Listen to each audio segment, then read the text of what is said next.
paz, queridos. Aqui é o pastor Jefferson Santos. Que prazer, que alegria poder estar compartilhando da palavra de Deus com vocês. Eu estou muito feliz por este momento de profunda comunhão com você que acompanha os nossos vídeos, assiste às nossas mensagens aí no YouTube, pelo Facebook. Deus abençoe a sua vida poderosamente. É uma alegria extraordinária. Eu quero neste vídeo estar compartilhando a palavra de Deus aos pregadores. Eu e minha família, por graça de Deus, temos trabalhado durante alguns anos no ministério e pregando e ensinando a palavra de Deus durante vários anos. Nós temos alcançado uma experiência com Deus que tem sido de bênção para muita gente. E mesmo não me considerando um grande pregador, não me considerando uma pessoa extremamente preparada para este momento, eu tenho recebido muitas perguntas de pessoas que querem crescer um pouco no ministério da palavra, e eu quero apenas dar algumas orientações com base no texto bíblico e através da vida daquele que foi e é o maior de todos os pregadores, Jesus. Na verdade, o texto de Mateus capítulo 4, verso 17 diz que daí por diante Jesus começou a pregar e a dizer: arrependei-vos, porque o reino do céu está próximo. Esse texto de Mateus 4,17 é extraordinário, porque diz daí por diante. Isto significa dizer que Jesus, como pregador, entendeu o tempo. Segundo, passou a pregar significa dizer que ele passou a cumprir a vocação e exercitar o seu ministério. Terceiro, o texto diz assim: pregar o arrependimento e o reino dos céus. Na verdade, Jesus tinha temas específicos: arrependimento e o reino. E ele, durante muitos anos, trabalhou em cima desses temas, se aperfeiçoou nele, ministrou neles, compartilhou esses temas, a ponto de, no final da sua trajetória, aqui ele dizer: todo o poder foi me dado no céu e na terra. Ele alcançou um nível muito alto como pregador. Logo, se eu não tenho muito o que dizer e ensinar, Jesus tem muito para lhe dizer e para lhe ensinar. O Evangelho de Lucas, capítulo 5, diz que Jesus estava às margens do lago de Genezaré. E o texto já começa, é muito sugestivo, porque já começa mostrando as características de um grande pregador. O texto diz no capítulo 5, verso 1: e aconteceu que, apertando a multidão para ouvir a palavra de Deus, estava ele junto ao lago de Genezaré.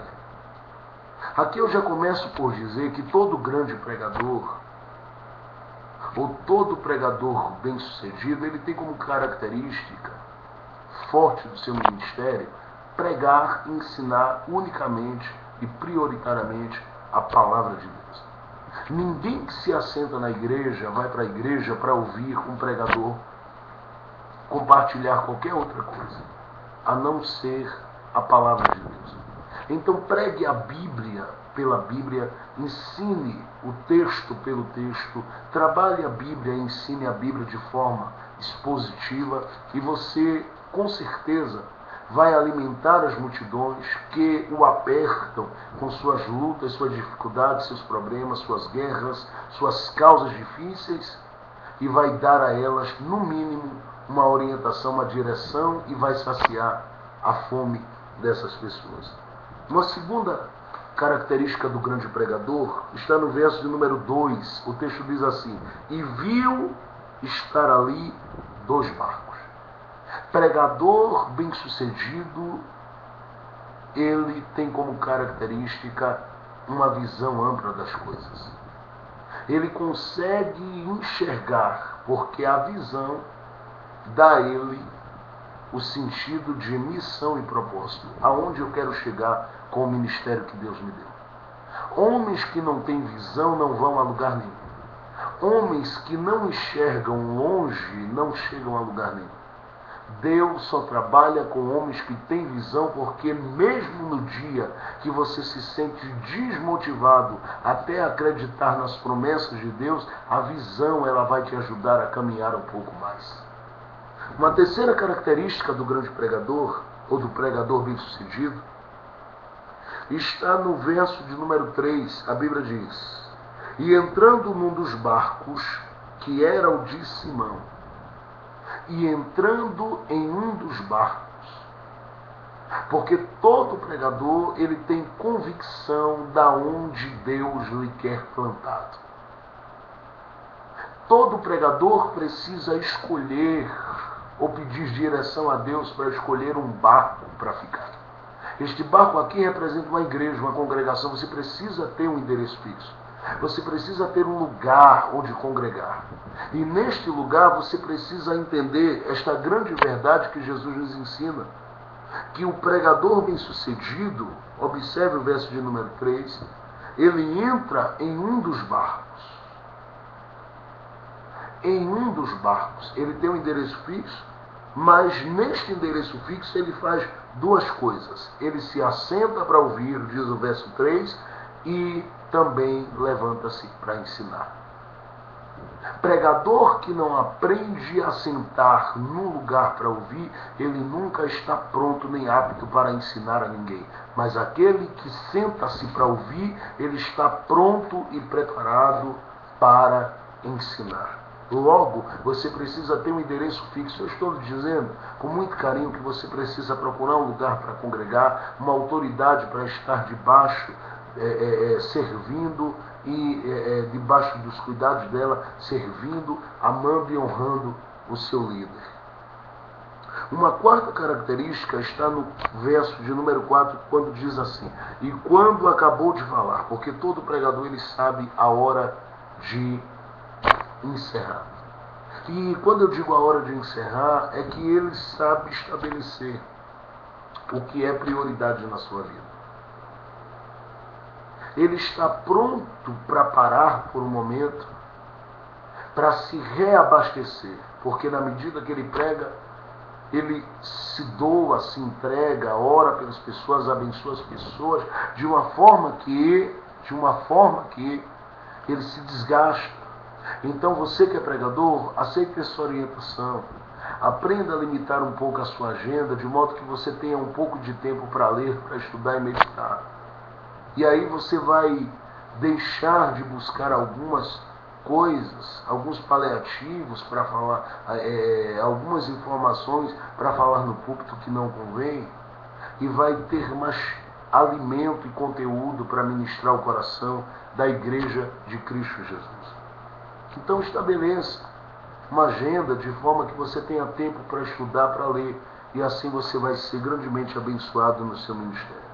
Uma outra característica é que estes pregadores ele têm a capacidade de conduzir aqueles que são ensinados por ele a algum lugar na sua vocação, nos seus sonhos, nos seus projetos e nos seus objetivos. Observe o verso 4. Acabando ele de falar, disse a Simão: faze-te ao mar alto. Pregadores que têm visão, eles levam as pessoas a atingirem os seus objetivos. Ele sabe para onde está conduzindo as pessoas e sabe como conduzi-las ao lugar da honra, da bênção e das vitórias que elas precisam. O texto diz que Pedro, ainda que questionando, dizendo para ele: eu trabalhei a noite inteira, ele segue com Jesus. Segue com Jesus até o meio do mar. E lá, ele simplesmente obedece a ordem, obedece a ordem de Jesus, que é: lança a rede. Mesmo questionando, ele vai para o meio do mar, porque o pregador tem essa graça e autoridade de Deus de conduzir as pessoas a um lugar estabelecido por Deus. Segundo, levá-las à obediência. Isto aqui está dentro do quarto tópico. Ele conduz as pessoas a um lugar determinado ou estabelecido por Deus. Ele, em segundo lugar, ele leva as pessoas à obediência. Terceiro, ele leva essas pessoas a alcançarem as suas conquistas e as suas vitórias. Porque o texto diz que o Pedro disse para Jesus: Senhor, eu trabalhei a noite toda, mas como tu estás mandando, eu vou te obedecer. Lançarei a rede. Aí o verso 6 diz: e fazendo assim. Isto é obediência, e cumprindo o propósito e cumprindo o estabelecido por Jesus, o texto diz assim: passou a colher uma grande quantidade de peixes. Todo pregador tem essa graça de Deus de levar as pessoas a algum lugar, de levar as pessoas à obediência e de levar as pessoas a alcançarem, conquistarem as suas grandes vitórias, ou as vitórias que Deus preparou para elas. Mas uma quarta característica do pregador, e eu encerro aqui, é que o pregador, ele com a sua mensagem, ele é capaz de promover a unidade da igreja. Porque a Bíblia diz que na medida que eles pescaram esses peixes, tentaram colocar dentro da embarcação e não conseguiram. Então o texto diz no verso 7, fizeram sinal aos companheiros que estavam no outro barco. O que é isto? É unidade. É unir as pessoas, é quebrar barreiras, é romper bloqueios. Você tem uma palavra de Deus para acabar com qualquer desunião na família, no lar e nos relacionamentos das pessoas e promover a restauração na vida e nos relacionamentos dessas pessoas que lhe ouvem. Então, pregador, use essa autoridade, ministre a palavra, ministre bênção, ministre restauração, restituição e reconciliação, e as pessoas se alegrarão por seu ministério e por sua vida. Mas, em último lugar, quinto e último lugar, todo pregador bem-sucedido, ele tem como característica o poder de influenciar as pessoas para o bem. Eu quero dizer a você que é pregador que você precisa usar esta autoridade, este poder, esta graça que Deus lhe deu, para levar as pessoas a estar seguindo ou sendo direcionadas à vontade de Deus. Você precisa influenciar as pessoas para o bem. Por quê? O texto diz que eles conseguiram encher os barcos, as redes e os barcos de peixe, e voltaram para a beira do lago. Só que quando chega ali, o versículo 11 diz: e deixando os peixes, as redes, os barcos, seguiram atrás de Jesus. O que é que eles fazem? Eles abandonam tudo para acreditarem na proposta ministerial de Jesus, porque Jesus nos havia dito: eu vos farei pescadores de homens. Eu quero deixar essa palavra com você e dizer a você: influencie as pessoas para o bem. Seja um canal para motivar essas pessoas a sonharem. Fale das grandezas do céu, da glória de Deus, do poder de Deus, do domínio de Deus, da autoridade de Deus, e essas pessoas serão tão beneficiadas e impactadas por essas palavras que sairão da sua boca, que elas tomarão a decisão de abandonar qualquer coisa e considerar qualquer coisa que elas conquistaram e alcançaram como coisa pequena em relação àquilo que Deus projetou para elas e revelou para elas através da mensagem que você prega. Então eu quero deixar aqui o meu abraço a você, pregador, que Deus possa te abençoar, e não esqueça de orar por nós. O nosso livro 1000 Conselhos para Pregadores Sem Esboço vai ser publicado e eu creio que vai abençoar o seu ministério. Deixe-me orar por você. Pai, no nome de Jesus, abençoa cada um dos pregadores, profetas e aqueles que aspiram pelo ministério, que estão assistindo esse vídeo. Que o Senhor possa alcançá-los, possa abençoá-los, possa enriquecê-los, prosperá-los e torná-los bem-sucedidos no seu ministério. Que a sua bênção seja com cada um deles, no nome de Jesus. Amém e amém. Deus abençoe você. Um beijo do Ministério do Pastor Jefferson Santos, de toda a nossa família, no nome de Jesus. Espero você no outro vídeo sobre pregação. Um beijo, a paz do Senhor.